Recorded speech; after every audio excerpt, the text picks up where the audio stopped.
بسم اللہ الرحمن الرحیم۔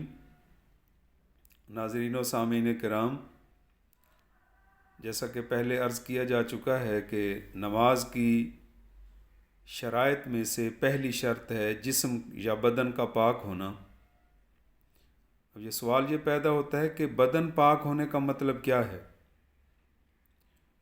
تو اس کا جواب یہ ہے کہ ہمارے جسم پر کسی قسم کی نجاست یا غلاظت نہ ہو تو یہ ہمارے بدن کے پاک ہونے کا مطلب ہے۔ اب یہ سماعت فرمائیں کہ نجاست کی کتنی قسمیں ہیں۔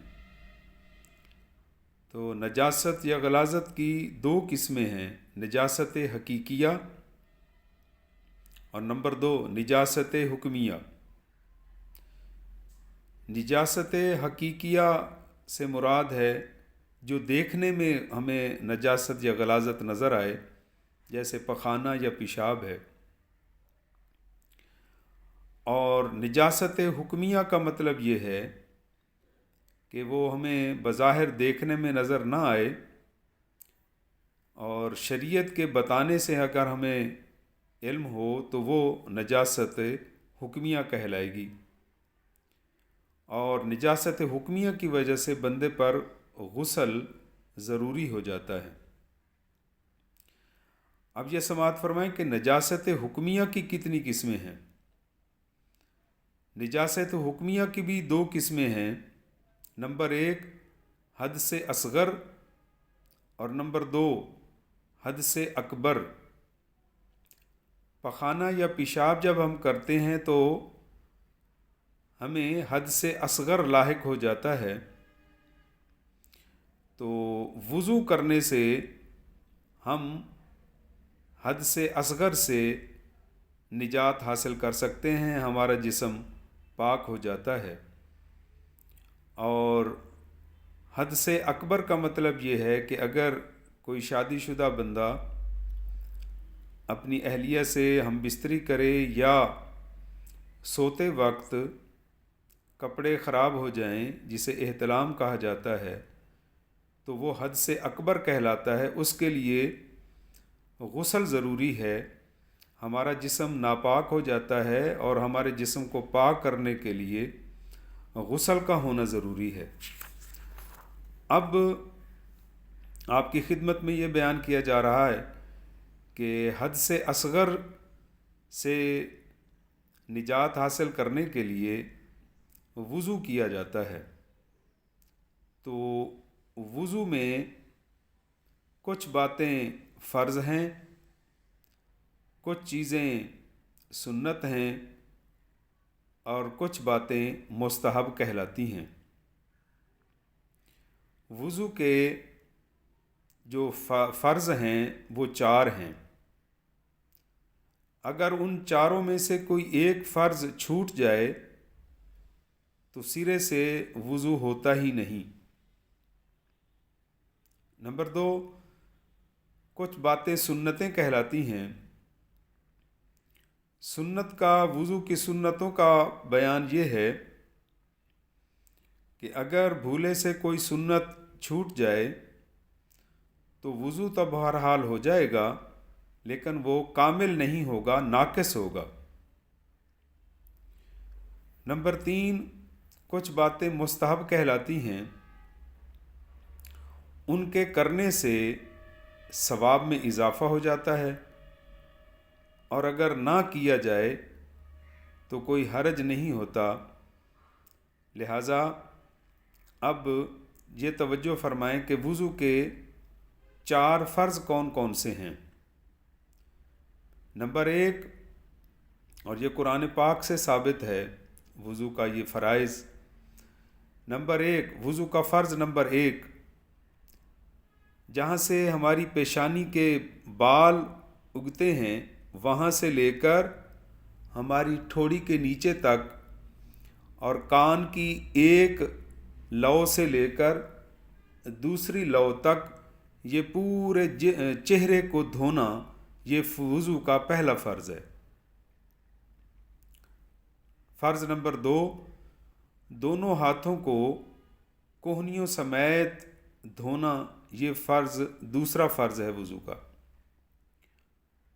فرض نمبر 3، چوتھائی سر کا مسح کرنا، یعنی بھیگا ہوا ہاتھ سر پر پھیرنا چوتھائی جگہ پر، یہ وضو کا تیسرا فرض ہے۔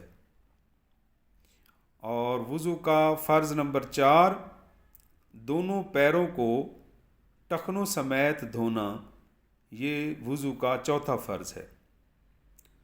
اس کے بعد میں نے عرض کیا کہ وضو میں 16 ایسے کام ہیں جنہیں سنت کہا جاتا ہے۔ ان کی تفصیل میں عرض کر دیتا ہوں۔ نمبر 1، نیت کرنا۔ نمبر 2، بسم اللہ الرحمن الرحیم سے شروع کرنا۔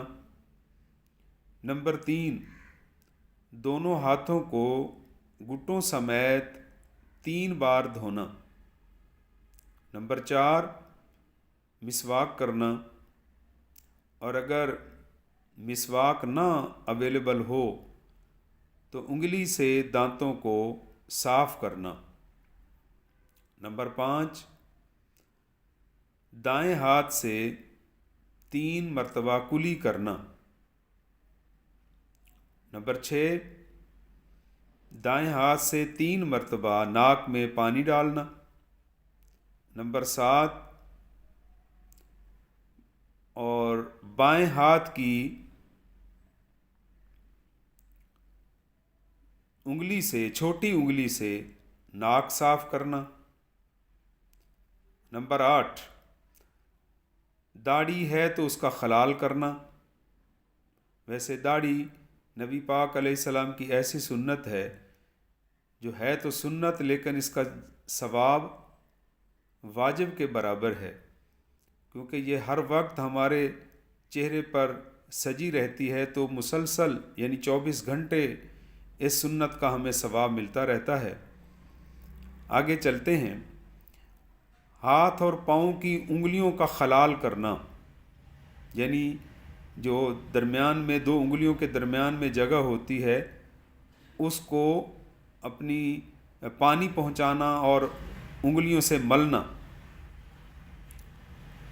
نمبر 10، ہر عضو کو 3 مرتبہ دھونا۔ نمبر 11، پورے سر کا مسح کرنا۔ چوتھائی سر کا مسح کرنا فرض ہے، اور پورے سر کا مسح کرنا یہ سنت ہے۔ نمبر 12، کانوں کا مسح کرنا، یعنی بھیگا ہوا ہاتھ لگانا۔ نمبر 13، ترتیب سے وضو کرنا۔ نمبر 14، مسلسل وضو کرنا، یعنی ایک عضو کے خشک ہونے سے پہلے دوسرا عضو دھونا۔